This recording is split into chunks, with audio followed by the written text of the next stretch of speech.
조갑제TV 시청자 여러분 안녕하십니까. 2024년 12월 16일 오후 4시 20분입니다. 오늘 오전에 한동훈 국민의힘 대표가 사퇴 성명서를 읽으면서 아주 오랜만에 듣던 말이 하나 있었습니다. 미안합니다라고 했어요. 미안합니다. 저는 윤석열, 한동훈 이 특수부 검사 출신들의 사전에는 미안합니다라는 말이 없다고 생각했습니다.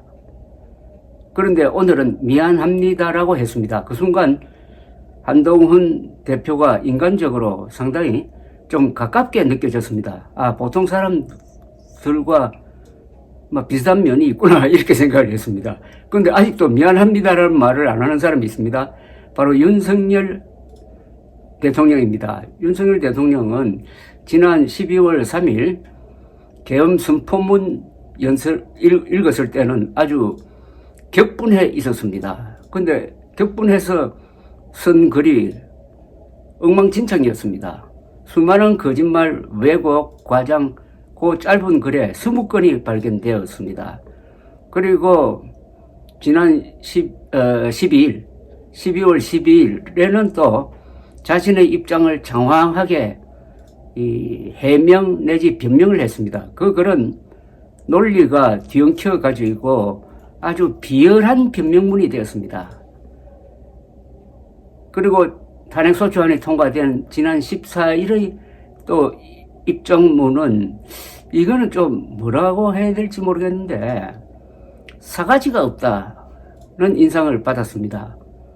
그 순간 자신의 무도한 비상계엄령 선포의 후폭풍으로 수사의 바람이 지금 군부, 경찰, 수뇌부를 쑥대밭으로 만들고 있는데 그분들에 대해서 미안하다는 말, 그리고 국민들에게 죄송하다는 말이 없었어요.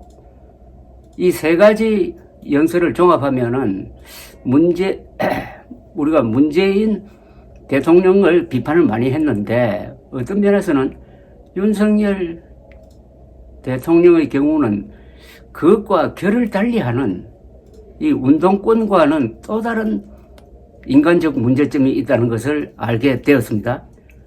그걸 한번 정리를 해봤습니다.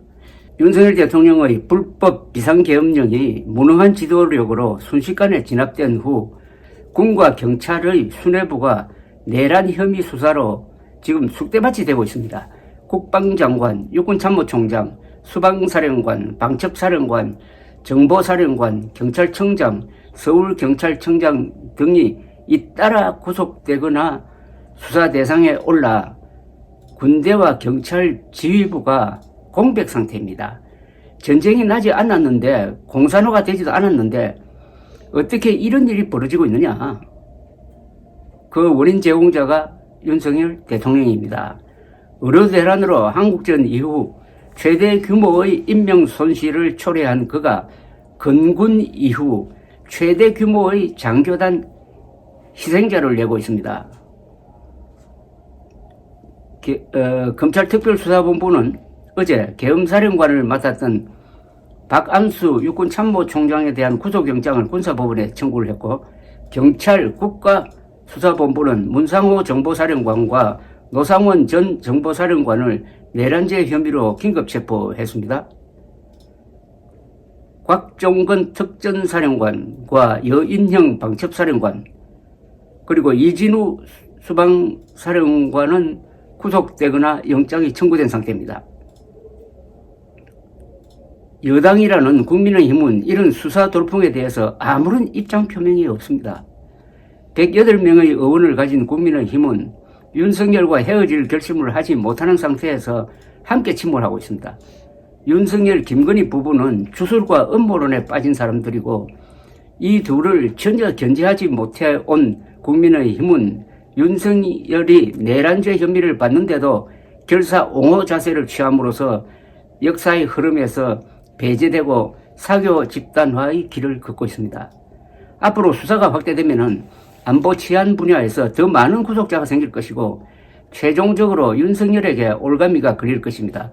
이 모두가 거의 무도함, 무능함, 무례한 성격에서 비롯되었습니다. 그가 실패가 뻔한 계엄령에 동원하지 않았더라면 지난 주말을 편안하게 보내고 있을 엘리트들이 날벼락을 맞은 것입니다. 그런데 탄핵소추안이 국회를 통과한 직후 그가 발표한 대국민 담화문에는 이들 피해자를 포함한 국민들에 대한 미안, 죄송, 사과란 말이 아예 없었습니다.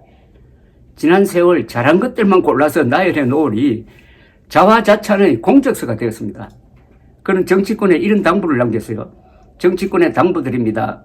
이제 폭주와 대결의 정치에서 수기와 배려의 정치로 바꿀 수 있도록 정치 문화와 제도를 개선하는데 관심과 노력을 기울여 주시기를 바랍니다. 폭주 대결의 정치를 만드는데 이재명 민주당 대표와 협력했던, 공모했던 거죠. 사실은 윤석열의 입에서 나올 말은 아닌 듯 합니다.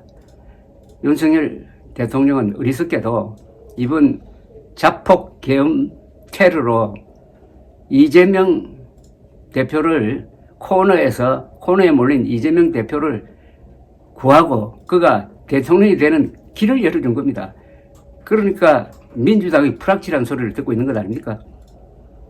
윤석열의 말에는 자폭적 계엄령 선포로 인하여 피해를 보고 있는 부하들에 대한 연민과 미안감이 전혀 보이지 않고 자책의 신용도 없습니다. 이준석 의원을 사가지 없다고 욕하던 이들이 이 글을 제대로 읽으면 아마 상욕이 나올 겁니다. 서울법대 교육의 실패이고 인문교육의 부재 탓입니다. 무엇보다 한국 검찰의 실패입니다. 그가 수사한 사건들을 파헤치면 얼마나 많은 억울한 사람들이 나올까 하는 생각이 듭니다. 이런 식으로 그가 수사를 했다면 그 제대로 공정하게 수사가 되겠습니까? 윤석열과 인연을 맺은 이들은 인간적 책임을 나누어 가지면서 한국 사회에 특히 지도층에 팽배해 있는 이 철학의 부재를 생각할 때라고 생각합니다.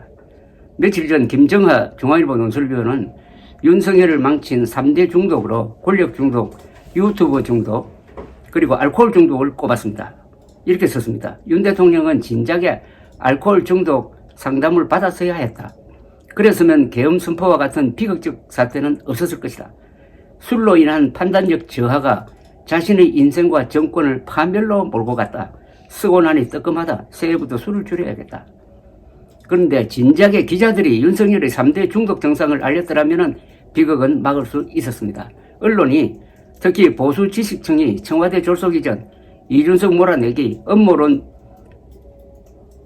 퍼뜨리는 유튜브 중독 증상, 의료 대란에 대하여 박수 부대나 팬클럽이 아닌 비판자적 입장을 취하였더라도 예방이 가능했을 것입니다. 이번 사태에서 언론의 책임은 30% 정도 되지 않을까요?